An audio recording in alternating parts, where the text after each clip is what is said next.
Et à ce jour-là, le ciel fit silence, la terre a tremblé, les anges ont retenu leur souffle et l'amour parla. Non pas par un discours, non pas par un tonnerre, mais par une croix. Alors aujourd'hui, nous allons revoir ce que l'amour a dit ce jour-là. Frères et sœurs bien-aimés, prions ensemble. Bon tendre Père céleste, Seigneur, nous prenons quelques minutes pour ouvrir ta parole. Puisse ton Saint-Esprit être avec nous. Éloigne de nous toute distraction, Seigneur. Aide-nous à nous concentrer sur ces choses que tu vas nous dire aujourd'hui. Merci. Au nom de Jésus. Amen.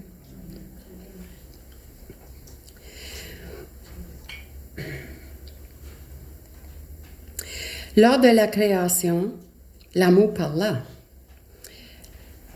L'amour parla avant la croix. La croix est le moment où l'amour a parlé le plus fort cependant.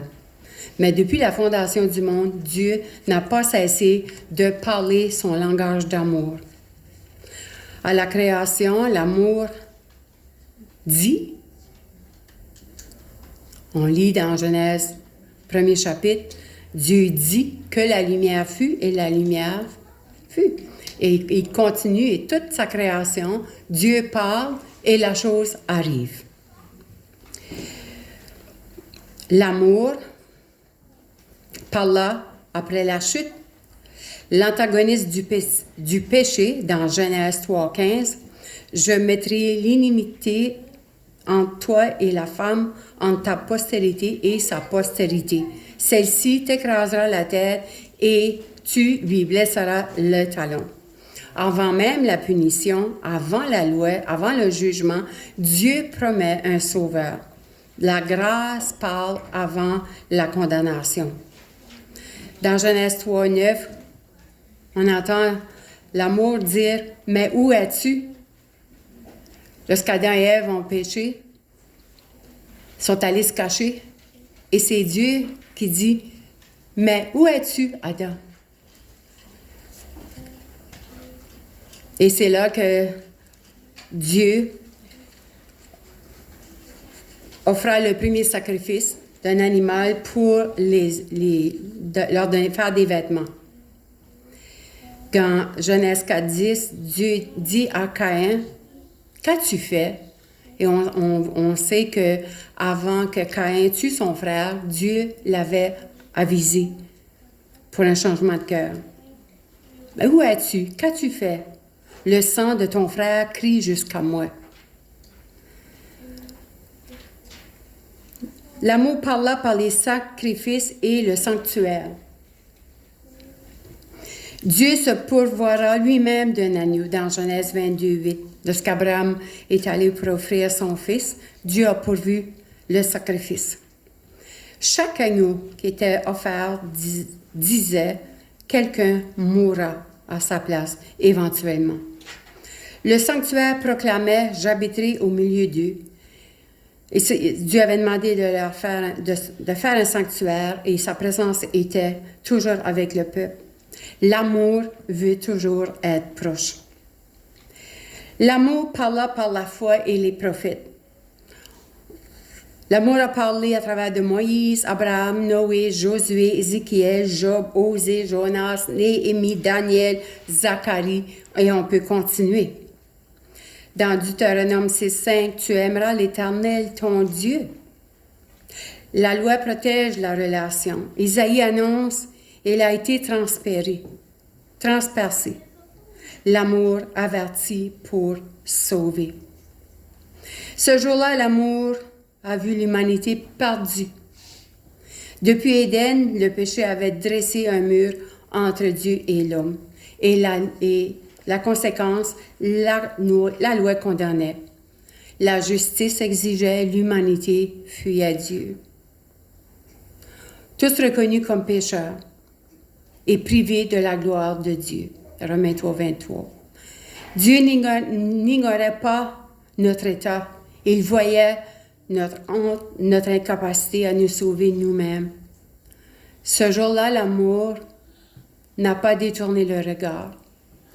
Ça va être écrit, l'amour de Dieu pour l'homme est plus fort que la mort. Isaïe 9,6. Car un enfant nous est né, un fils nous est donné, la domination reposera sur son épaule. On l'appellera admirable conseiller, Dieu puissant, Père éternel, Prince de la paix. L'amour parla également un autre jour, lorsque Jésus a été baptisé, Matthieu 3, 16 et 17. Dès que Jésus a été baptisé, il sortit de l'eau, et voici, les cieux s'ouvrirent, et il vit l'Esprit de Dieu descendre comme une colombe et venir sur lui. Et voici, une voix se fit entendre des cieux, ces paroles, celui-ci est mon Fils bien-aimé, en qui j'ai mis toute mon affection. Amen. Dans Jean 12, verset 28, l'amour parle encore. Jésus dit, Père, glorifie ton nom. Et une voix vint du ciel, je l'ai glorifié et je le glorifierai encore. Cette voix d'amour qui a toujours été dans les oreilles de Jésus. Mais il y eut un autre jour, et ce jour-là, l'amour s'est fait silence. Sur la croix, Jésus ne s'est pas défendu. Il n'a pas appelé au secours aux anges. Jésus a dit, mon Dieu, pourquoi m'as-tu abandonné?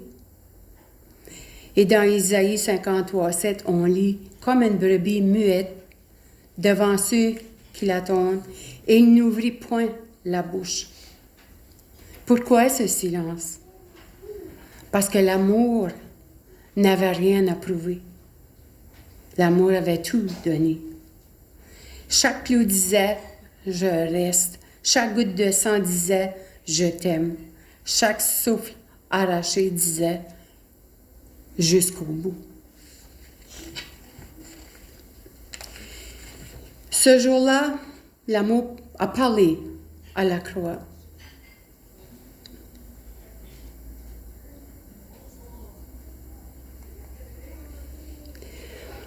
Sur la croix, Jésus parla et chaque parole était une phrase d'amour. Femme, voici ton fils. Père, pardonne-leur. Il dit aux brigands sur la croix, aujourd'hui tu seras avec moi. Tout est accompli.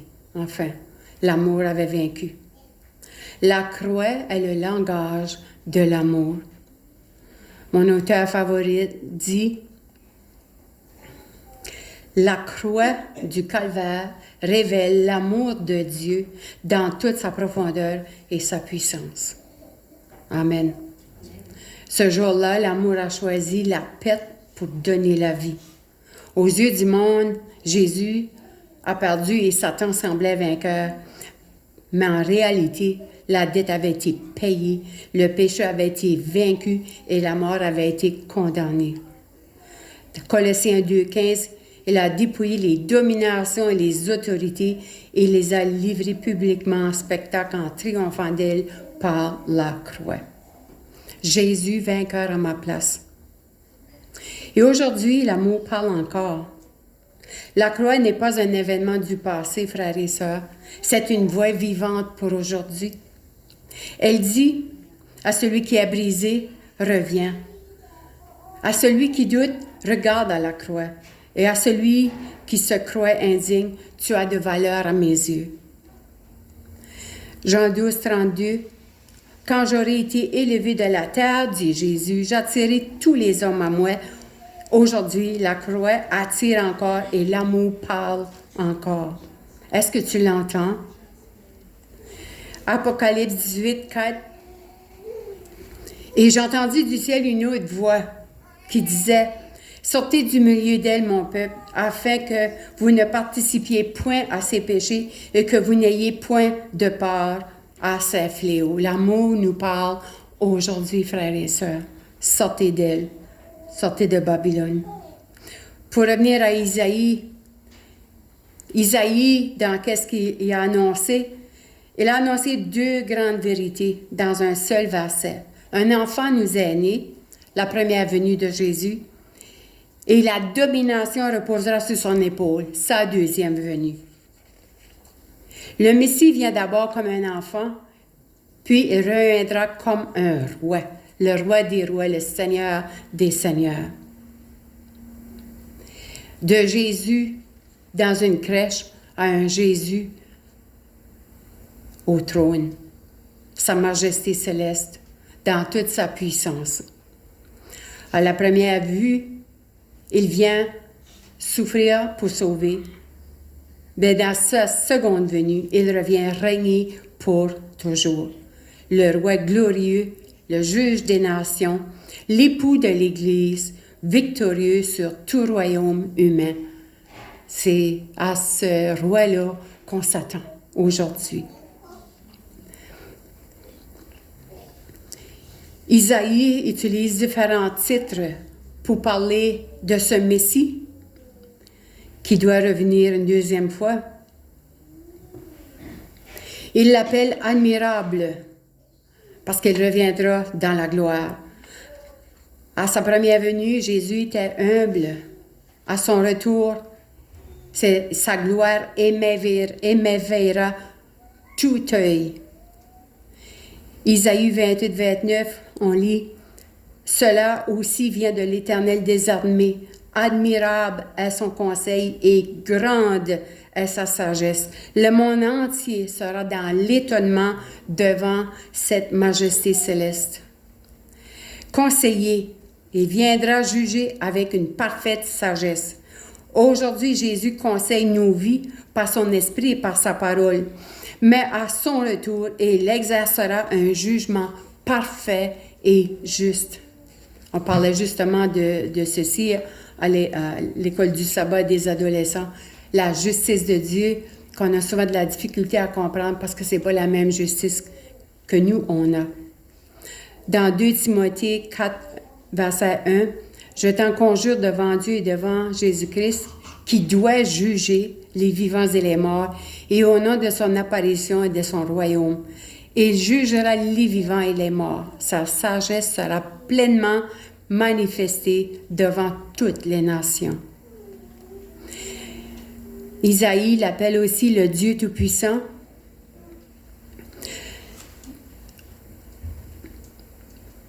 Il revient comme un conquérant victorieux. Lors de sa première venue, il s'était présenté comme un serviteur.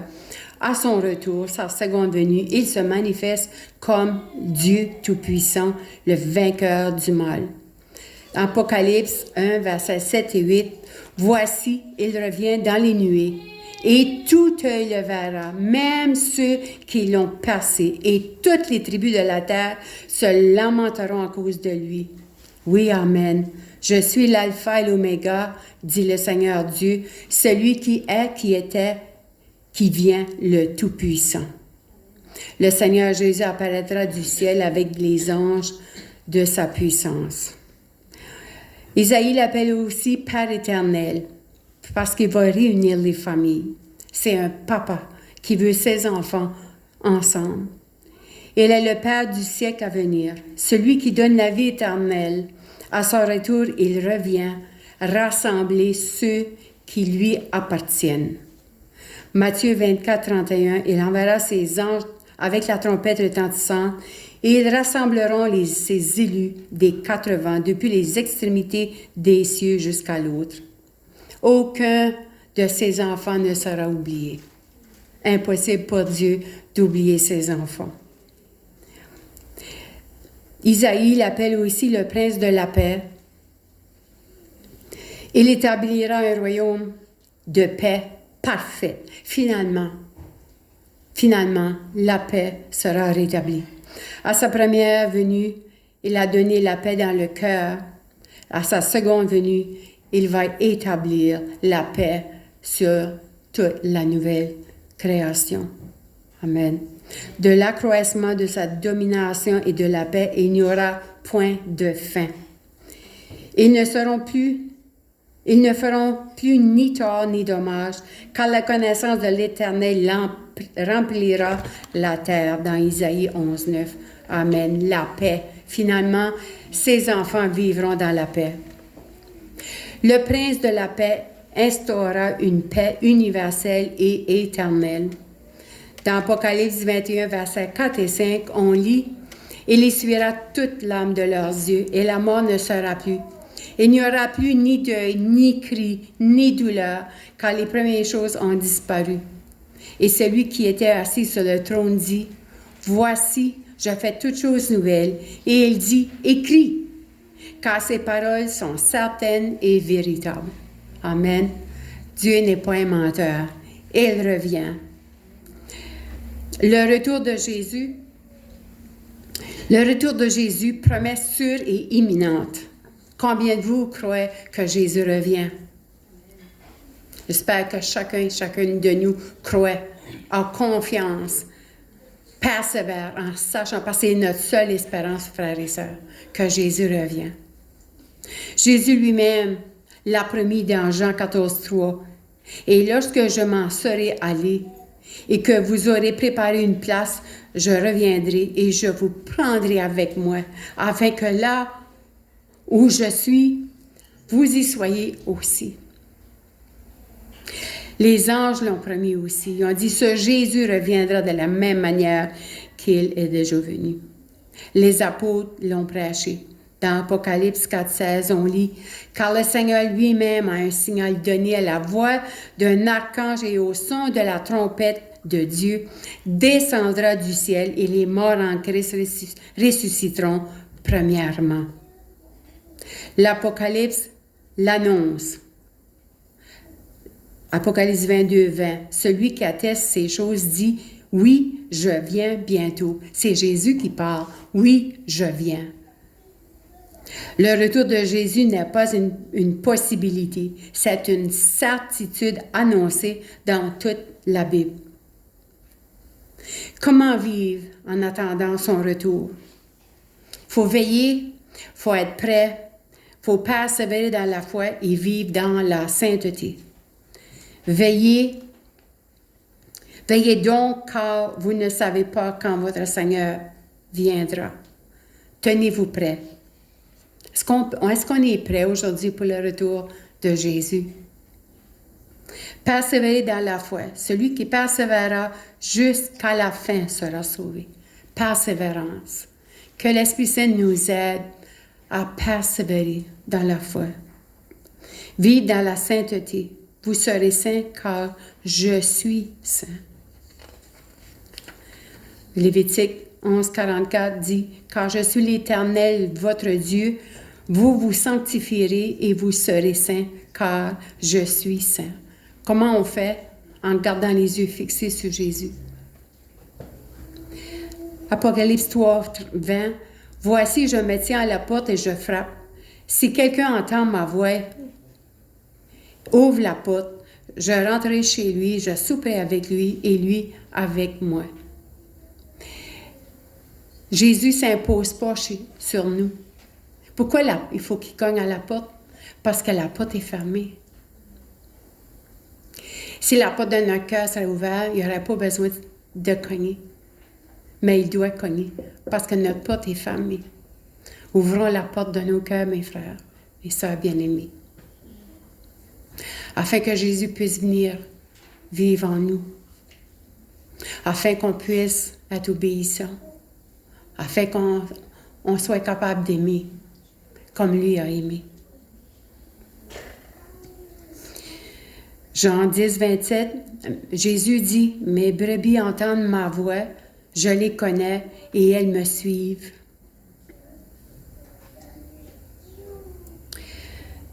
Jésus revient bientôt, on l'a dit, il y a plein de gens qui l'ont dit, Jésus revient bientôt, mais est-ce qu'on a cette assurance? Est-ce qu'on le croit vraiment?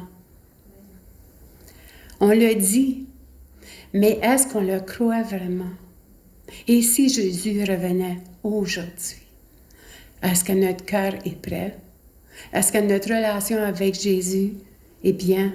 Est-ce que notre relation les uns envers les autres est satisfaisante pour Dieu? C'est des questions que je me pose. Dans Isaïe 9, verset 6, Isaïe révèle qui Jésus est, qui est ce Messie.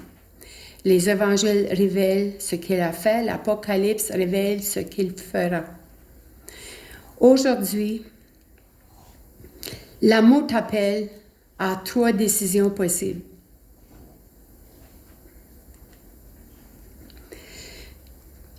Revenir, si tu t'étais éloigné, si la prière est devenue lourde pour toi et si la joie a disparu. Reviens à moi car je t'ai racheté. Ça n'a pas de différence notre situation, notre condition. Jésus dit, reviens à moi. Parce qu'il nous a rachetés. Lâcher prise, s'il y a un péché caché, une blessure non pardonnée, une résistance silencieuse, dépose-le au pied de la croix. Il faut s'abandonner. La seule façon que Jésus peut nous guérir, c'est si qu'on s'abandonne complètement. Si qu'on garde des mauvaises choses en nous, aussi petites que ça peut être, Satan en profite. Et c'est comme ça qu'il vient déranger. Jésus nous demande de revenir à lui, de lâcher prise des péchés et de s'engager pleinement. Dieu ne veut pas une foi de surface. Il ne veut pas une religion d'habitude, mais une vie remise entre ses mains. L'abandon de soi-même. C'est à ça que Jésus nous demande. C'est la seule façon qu'on peut vivre sur cette terre, en attendant Jésus. Et c'est la seule façon de se préparer, c'est en gardant les yeux sur Jésus.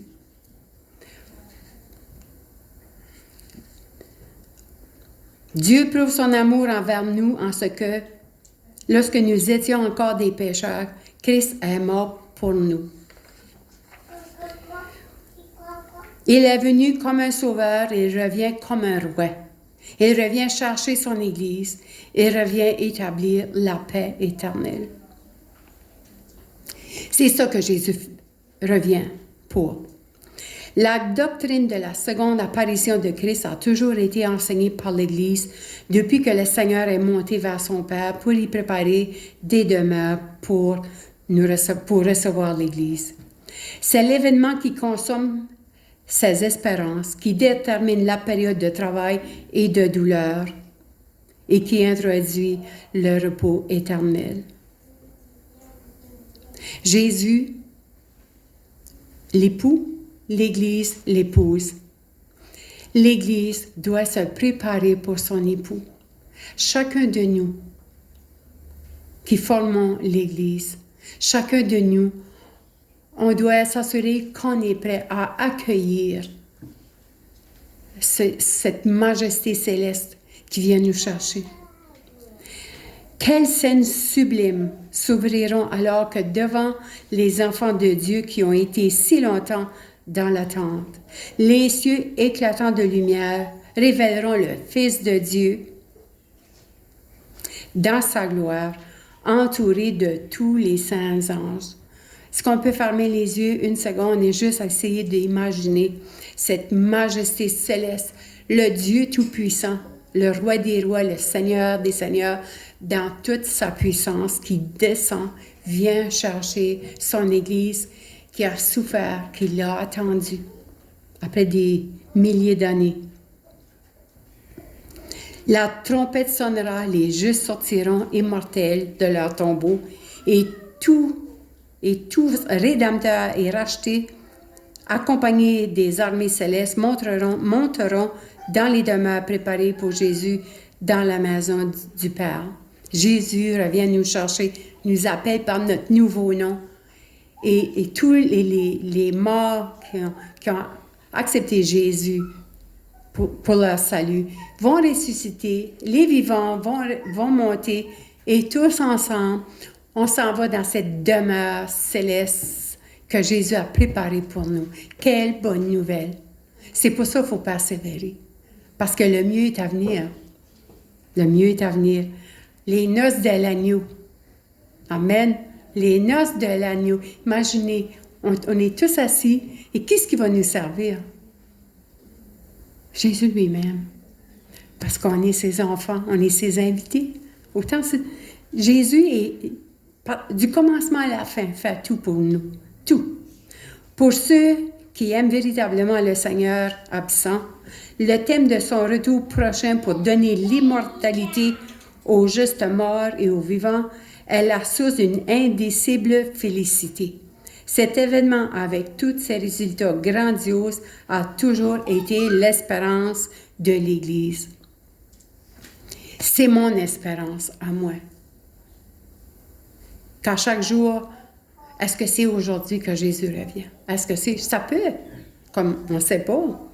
On peut mourir tout à coup. Et quand on ouvre les yeux à nouveau, Jésus est là. Donc, c'est la nouvelle année qui commence, frères et sœurs. Notre objectif comme Église doit être de s'approcher de ce roi qui s'en vient nous chercher. Ce Dieu tout-puissant qui vient chercher ses enfants. Un papa qui veut finalement unir sa famille et aller vivre avec lui. Aller vivre avec lui. Fini les misères, fini les peines, les deuils, les larmes, les blessures. Fini. Lorsque cet accident ici m'est arrivé, j'étais tranquille pour un bout sur la civière et ma fille m'a dit « Mais comment ça se fait que tu es aussi paisible, maman? » J'ai dit « C'est parce que c'est Dieu qui me donne la paix, malgré tout. » C'est Dieu qui me donne la paix dans la souffrance. C'est Dieu qui me donne tout dans la joie. Et j'ai dit, tu sais, moi, je n'ai qu'un doigt de mutilé. Notre Sauveur, il avait tout son corps de mutilé. Et ils l'ont battu, les morceaux de peau arrachés. Ils ont cloué ses pieds, ils ont cloué ses mains, ils ont ri de lui, ils l'ont bouffonné. Ils ont mis une couronne d'épines sur sa tête. Donc, de la tête aux pieds,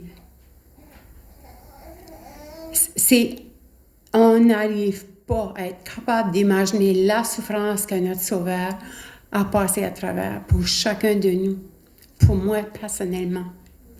Donc, ce doigt ici qui était arraché, pour moi, à comparer à ce que Jésus a vécu, c'est rien du tout. C'est rien. Parce qu'il était humain, lui aussi. Tout son corps saignait. Tout son corps a été mutilé. Pour nous, pour moi, pour toi. Comment ne pas dire oui à un sauveur comme ça? Comment ne pas garder nos yeux fixés sur un sauveur comme Jésus-Christ? Comment ne pas l'aimer? Comment ne pas vouloir lui obéir? Comment ne pas vouloir être humble? Et oublier tout de nous. Ma prière pour moi-même, c'est que je puisse disparaître et que Jésus paraisse à travers moi. Et quand j'ouvre ma bouche, que ce soit pour le glorifier ou pour aimer un frère ou une sœur. Et je pense que c'est là, qu'en 2026, que l'Église de Dieppe veut aller. Supportons-nous les uns les autres, aimons-nous les uns les autres, prions les uns les autres, parce que la prière, frères et sœurs, c'est la clé de notre communication avec ce Dieu. Amen.